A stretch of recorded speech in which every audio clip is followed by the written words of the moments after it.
ಎಲ್ರಿಗೂ ನಮಸ್ಕಾರ ಸ್ನೇಹಿತರೆ. Startup career academy Kannada YouTube ಚಾನಲ್ಗೆ ತಮಗೆಲ್ಲರಿಗೂ ಸ್ವಾಗತ.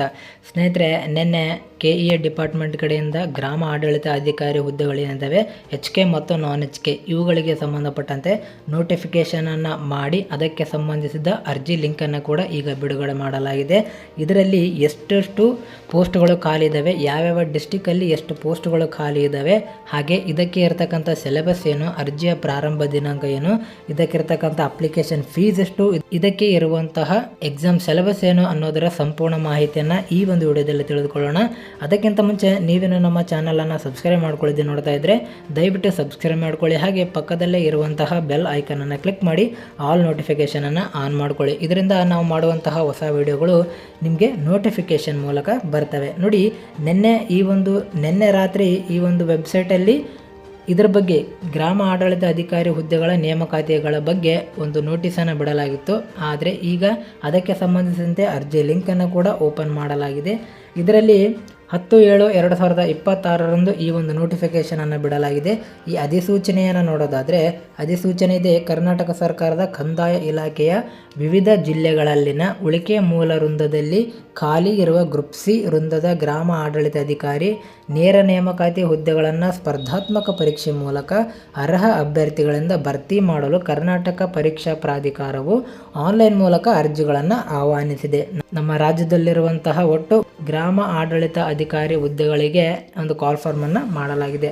ಅರ್ಹ ಅಭ್ಯರ್ಥಿಗಳು ಸದರಿ ಹುದ್ದೆಗಳ ನೇಮಕಾತಿಗೆ ಅರ್ಹತೆ ಪಡೆಯಲು ಕರ್ನಾಟಕ ಪರೀಕ್ಷಾ ಪ್ರಾಧಿಕಾರವು ನಡೆಸುವ ಸ್ಪರ್ಧಾತ್ಮಕ ಪರೀಕ್ಷೆಗೆ ಹಾಜರಾಗಬೇಕು. ಇಲ್ಲಿ ಜಿಲ್ಲಾವಾರು ಹುದ್ದೆಗಳ ವಿವರ ಅಂತಿದೆ, ಅಂದರೆ ಯಾವ ಜಿಲ್ಲೆಗಳಲ್ಲಿ ಎಷ್ಟು ಪೋಸ್ಟ್ ಖಾಲಿದಾವೆ. ಇದು RPC HK ಇನ್ನೊಂದು PDF ಇದೆ, ಅದನ್ನು ನೀವು ನಮ್ಮ ಟೆಲಿಗ್ರಾಮ್ ಚಾನಲಲ್ಲಿ ನೀಡಿರ್ತೀನಿ. ಅಲ್ಲಿ ಹೋಗಿ ನೀವು ಹೈದರಾಬಾದ್ ಕರ್ನಾಟಕ ರೀಜನಲ್ಲಿರುವಂತಹ ಪೋಸ್ಟ್ಗಳಿಗೆ ನೀವು ಅಪ್ಲೈಯನ್ನು ಮಾಡ್ಬೋದು. ಅಲ್ಲಿ ಒಟ್ಟು 67 ಪೋಸ್ಟ್ಗಳು ನಿಮಗೆ ನೋಡೋದಕ್ಕೆ ಸಿಗ್ತವೆ. 67 ಪೋಸ್ಟ್ಗಳಿಗೆ ನಿಮಗೆ HKಯಲ್ಲಿ ಕಾಲ್ ಫಾರ್ಮನ್ನು ಮಾಡಲಾಗಿದೆ. ನೋಡಿ, ಇಲ್ಲಿ ಮೊದಲನೇದು ಬೆಂಗಳೂರು ನಗರ. ಈ ಬೆಂಗಳೂರು ನಗರದಲ್ಲಿ 20 ಹುದ್ದೆಗಳು ಖಾಲಿ ಇದ್ದಾವೆ.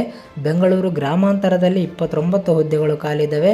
ಚಿತ್ರದುರ್ಗದಲ್ಲಿ 15 ಹುದ್ದೆಗಳು ಮತ್ತು ಚಿಕ್ಕಬಳ್ಳಾಪುರದಲ್ಲಿ 21 ಹುದ್ದೆಗಳು. ತುಮಕೂರಲ್ಲಿ ಜಾಸ್ತಿ ಇದ್ದಾವೆ ನೋಡಿ, 50 ಹುದ್ದೆಗಳು ಖಾಲಿ ಇದ್ದಾವೆ. ಶಿವಮೊಗ್ಗ 18, ಕೋಲಾರ 22, ಬೆಂಗಳೂರು ದಕ್ಷಿಣ 30, ಹಾಗೆ ಮೈಸೂರು 45, ಮಂಡ್ಯ 50, ಹಾಸನ 35, ಉಡುಪಿ 10, ದಕ್ಷಿಣ ಕನ್ನಡ 20, ಚಾಮರಾಜನಗರ 31, ಚಿಕ್ಕಮಗಳೂರು 10, ಬೆಳಗಾವಿ 48, ಬಾಗಲಕೋಟೆ 16, ಗದಗ 14, ಹಾವೇರಿ 15 ಮತ್ತು ಬೀದರ್ ಮತ್ತು ರಾಯಚೂರು ತಲಾ 4 ಮತ್ತು 2 ಪೋಸ್ಟ್ಗಳಿಂದ ಒಟ್ಟು ನಿಮಗೆ 505 ಪೋಸ್ಟ್ಗಳು ನಿಮಗೆ RPCಯಲ್ಲಿ ನೋಡೋದಕ್ಕೆ ಸಿಗ್ತವೆ. ಅಂದರೆ ನಾನ್ HKಯಲ್ಲಿ ಒಟ್ಟು 505 ಹುದ್ದೆಗಳು ಮತ್ತು HKದಲ್ಲಿ ಬಂದರೆ 67 ಹುದ್ದೆಗಳು, ಎಲ್ಲ ಸೇರಿ ನಿಮಗೆ 572 ಹುದ್ದೆಗಳು. ಈ ವರ್ಷದ 2026ರಲ್ಲಿ ಒಟ್ಟು 572 ಹುದ್ದೆಗಳನ್ನು VAO ಹುದ್ದೆಗಳನ್ನು ಕಾಲ್ ಫಾರ್ಮನ್ನು ಮಾಡಲಾಗಿದೆ. ಹಾಗಾಗಿ ಎಲ್ಲರೂ ಅಪ್ಲಿಕೇಶನನ್ನು ಹಾಕಿ. ನಿಮಗೆ ಯಾವ್ಯಾವ ಡಿಸ್ಟಿಕಲ್ಲಿ ಬೇಕೋ ಅದರ ಅನುಸಾರವಾಗಿ ನೀವು ಯಾವ ಡಿಸ್ಟಿಕಲ್ಲಿ ಕೆಲಸ ಮಾಡೋದಕ್ಕೆ ನಿಮಗೆ ಇಷ್ಟ ಇರುತ್ತೆ ಅದ್ರ ಪ್ರಕಾರ ನೀವು ಅಪ್ಲಿಕೇಶನನ್ನು ಹಾಕ್ಬೋದು. ನೋಡಿ, ಇಲ್ಲಿ ಶೈಕ್ಷಣಿಕ ವಿದ್ಯಾರ್ಹತೆಯನ್ನು ನೋಡೋದಾದರೆ, ಅಂದರೆ ಇದಕ್ಕೆ ಇರುವಂತಹ ಕ್ವಾಲಿಫಿಕೇಷನನ್ನು ನೋಡೋದಾದರೆ ಗ್ರಾಮ ಆಡಳಿತ ಅಧಿಕಾರಿ PUC ಅಥವಾ ತತ್ಸಮಾನ ವಿದ್ಯಾರ್ಹತೆ PUC ಆಗಿರಬೇಕು. PUC ಮತ್ತು ಸರ್ಕಾರದ ಸುತ್ತೋಲೆ. ಇದರ ಪ್ರಕಾರ ಕರ್ನಾಟಕದಲ್ಲಿರುವಂತಹ ಪದವಿ ಪೂರ್ವ ಶಿಕ್ಷಣ ಮಂಡಳಿ ಏನಿದೆ ಆ ಒಂದು ಮಂಡಳಿ ನಡೆಸುವಂತಹ PUC ಪರೀಕ್ಷೆಯಲ್ಲಿ ನೀವು ಪಾಸ್ ಆಗಿರಬೇಕು. CBSE ಆಗಿರ್ಬೋದು ಅಥವಾ ICSE ಮಂಡಳಿಯು ನಡೆಸುವ ಕ್ಲಾಸ್ 12 ಪರೀಕ್ಷೆ ಆಗಿರ್ಬೋದು. ಯಾವುದರಲ್ಲಾದರೂ ನೀವು ತೇರ್ಗಡೆಯಾಗಿದ್ದರೆ ನೀವು ಅಪ್ಲಿಕೇಶನ್ ಹಾಕೋದಕ್ಕೆ ಎಲಿಜಿಬಲ್ ಆಗಿರ್ತೀರ. ಹಾಗೆ ಇದಕ್ಕೆ ತಕ್ಕಂತೆ ಒಂದು ವಯೋಮಿತಿಯನ್ನು ನೋಡೋದಾದರೆ, ನೋಡಿ, ವಯೋಮಿತಿ ಸಾಮಾನ್ಯ ಅರ್ಹತೆ ಅಭ್ಯರ್ಥಿಗಳಿಗೆ 40 ವರ್ಷಗಳ ಗರಿಷ್ಠ ವಯೋಮಿತಿ ಇರುತ್ತೆ. ಪ್ರವರ್ಗ 2A, 2B, 3A ಮತ್ತು 3B ಅಭ್ಯರ್ಥಿಗಳಿಗೆ 43 ವರ್ಷ ವಯೋಮಿತಿ ಸಡಿಲಿಕೆ ಇರುತ್ತೆ. ಹಾಗೆ ಪರಿಶಿಷ್ಟ ಜಾತಿ ಪಂಗಡ ಪ್ರವರ್ಗ 1 ಈ ಅಭ್ಯರ್ಥಿಗಳಿಗೆ 45 ವರ್ಷಗಳ ಒಂದು ಗರಿಷ್ಠ ವಯೋಮಿತಿಯನ್ನು ನಿಗದಿಪಡಿಸಲಾಗಿದೆ. ಇದರಲ್ಲಿ ಬರುವಂತಹ ಯಾರಾದರೂ ಇದ್ದರೂ ಕೂಡ ಅವರು ಅಪ್ಲಿಕೇಶನನ್ನು ಹಾಕ್ಬೋದಾಗಿದೆ. ಇಲ್ಲಿ ಅರ್ಜಿ ಸಲ್ಲಿಸುವ ವಿಧಾನವನ್ನು ನೋಡೋದಾದರೆ ಕರ್ನಾಟಕ ಪರೀಕ್ಷಾ ಪ್ರಾಧಿಕಾರ CET ಆನ್ಲೈನ್ www.karnataka.government.in.ke ಈ ಒಂದು ಲಿಂಕನ್ನು ಡಿಸ್ಕ್ರಿಪ್ಷನ್ ಬಾಕ್ಸ್ನಲ್ಲಿ ನೀಡಿರ್ತೀನಿ. ಅಲ್ಲಿ ಹೋಗಿ ನೀವು ಅಪ್ಲಿಕೇಶನನ್ನು ಹಾಕ್ಬೋದು. ಇಲ್ಲಿ ಒಂದು ನೋಟನ್ನು ಕೊಟ್ಟಿದ್ದಾರೆ ನೋಡಿ, ಅಭ್ಯರ್ಥಿಗಳು ಕೇವಲ ಒಂದು ಜಿಲ್ಲೆಗೆ ಮಾತ್ರ ಅರ್ಜಿ ಸಲ್ಲಿಸಬೇಕು. ಒಂದಕ್ಕಿಂತ ಹೆಚ್ಚು ಜಿಲ್ಲೆಗಳಿಗೆ ಅರ್ಜಿ ಸಲ್ಲಿಸಲು ಅವಕಾಶ ಇರುವುದಿಲ್ಲ. ನಿಮಗೆ ಬೇಕಾಗಿರುವಂತಹ ಯಾವುದೇ ಒಂದು ಜಿಲ್ಲೆಗೆ ಮಾತ್ರ ನೀವು ಒಂದು ಬಾರಿ ಅಪ್ಲಿಕೇಶನನ್ನು ಹಾಕಬೇಕಾಗಿರುತ್ತೆ. ಬೇರೆ ಜಿಲ್ಲೆಗೆ ಒಂದಕ್ಕಿಂತ ಎರಡು ಜಿಲ್ಲೆಗಳನ್ನು ಆಯ್ಕೆ ಮಾಡಿಕೊಂಡ್ರೆ ಅದನ್ನು ಅವರು ಪರಿಗಣಿಸೋದಿಲ್ಲ. ಒಂದು ವೇಳೆ ನೀವು ಅದನ್ನು ಮಾಡಿದ್ದಲ್ಲಿ ಒಮ್ಮೆ ಯಾವುದೇ ಮಾಹಿತಿಯನ್ನು ತಪ್ಪಾಗಿ ಹಾಕಿದರೆ ಅದನ್ನು ತಿದ್ದುಪಡಿ ಮಾಡೋದಕ್ಕೆ ಅವಕಾಶ ಇರೋದಿಲ್ಲ. ನಿಮಗೆ ಗೊತ್ತಿರ್ಬೋದು, ಇಲ್ಲಿ ಸಿವಿಲ್ PC ಎಕ್ಸಾಮ್ಗೆ ತಿದ್ದುಪಡಿ ಮಾಡೋದಕ್ಕೆ ಅವಕಾಶವನ್ನು ಕೊಟ್ಟಿದ್ದಾರೆ. ಈ ಡೇಟ್ ಕೂಡ ಇದೆ.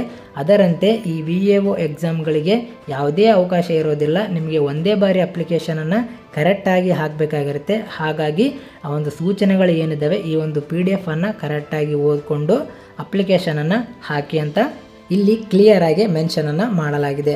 ಹಾಗೆ ಇಲ್ಲಿ ಅಪ್ಲಿಕೇಶನ್ ಆನ್ಲೈನ್ ಅರ್ಜಿ ಸಲ್ಲಿಸುವುದಕ್ಕೆ ಇರುವಂತಹ ಡೇಟನ್ನು ನೋಡೋದಾದರೆ ನೋಡಿ, ಆನ್ಲೈನ್ ಮುಖಾಂತರ ಅರ್ಜಿ ಸಲ್ಲಿಸುವ ಪ್ರಾರಂಭಿಕ ದಿನಾಂಕ 11/7/2026 ಅಂದರೆ ಇದೇ ತಿಂಗಳ ಜುಲೈ 11 ಇದಕ್ಕೆ ಈಗಾಗಲೇ ಸ್ಟಾರ್ಟ್ ಆಗಿದೆ. ಅಪ್ಲಿಕೇಶನ್ ಹಾಕೋದಕ್ಕೆ ಲಿಂಕ್ ಓಪನ್ ಆಗಿದೆ.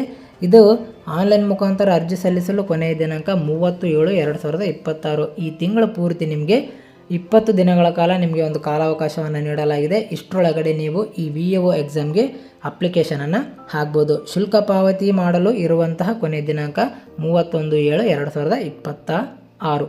ಇಷ್ಟರೊಳಗೆ ನೀವು ಈ ಒಂದು ಪೋಸ್ಟ್ಗೆ ಅಪ್ಲಿಕೇಶನನ್ನು ಹಾಕ್ಬೋದು.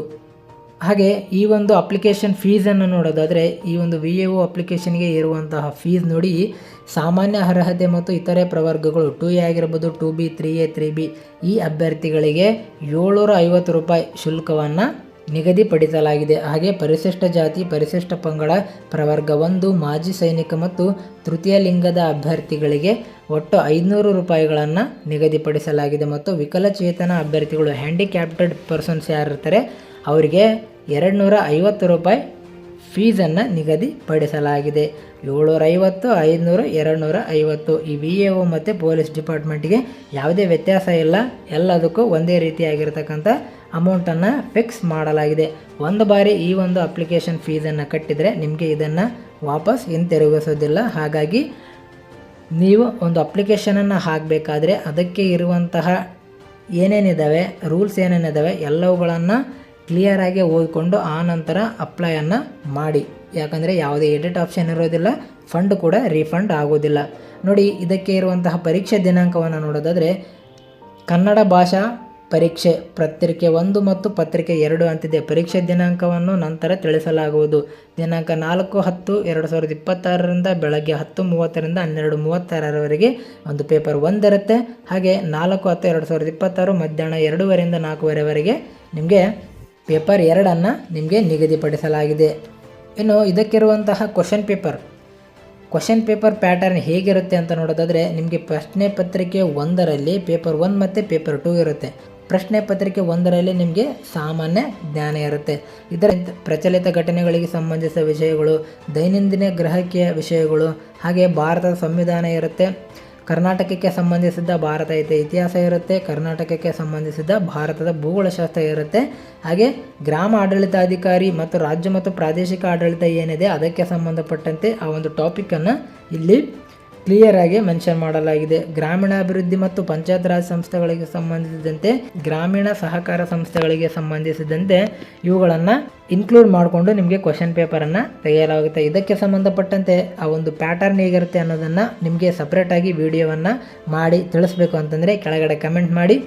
ಇದು ಈ ಒಂದು ಮೊದಲನೇ ಕ್ವಶನ್ ಪೇಪರ್ ಆಗಿರುತ್ತೆ. ಪೇಪರ್ 1 ಇಷ್ಟು ವಿಷಯಗಳನ್ನು ಒಳಗೊಂಡಿರುತ್ತೆ. ಪೇಪರ್ 2 ನೋಡೋದಾದರೆ ಸಾಮಾನ್ಯ ಕನ್ನಡ, ಸಾಮಾನ್ಯ ಇಂಗ್ಲೀಷ್ ಮತ್ತು ಕಂಪ್ಯೂಟರ್ ಜ್ಞಾನ 100 ಮಾರ್ಕ್ಸಿಗೆ ಇರುತ್ತೆ. 2 ಗಂಟೆಗಳ ಕಾಲ ಇರುತ್ತೆ.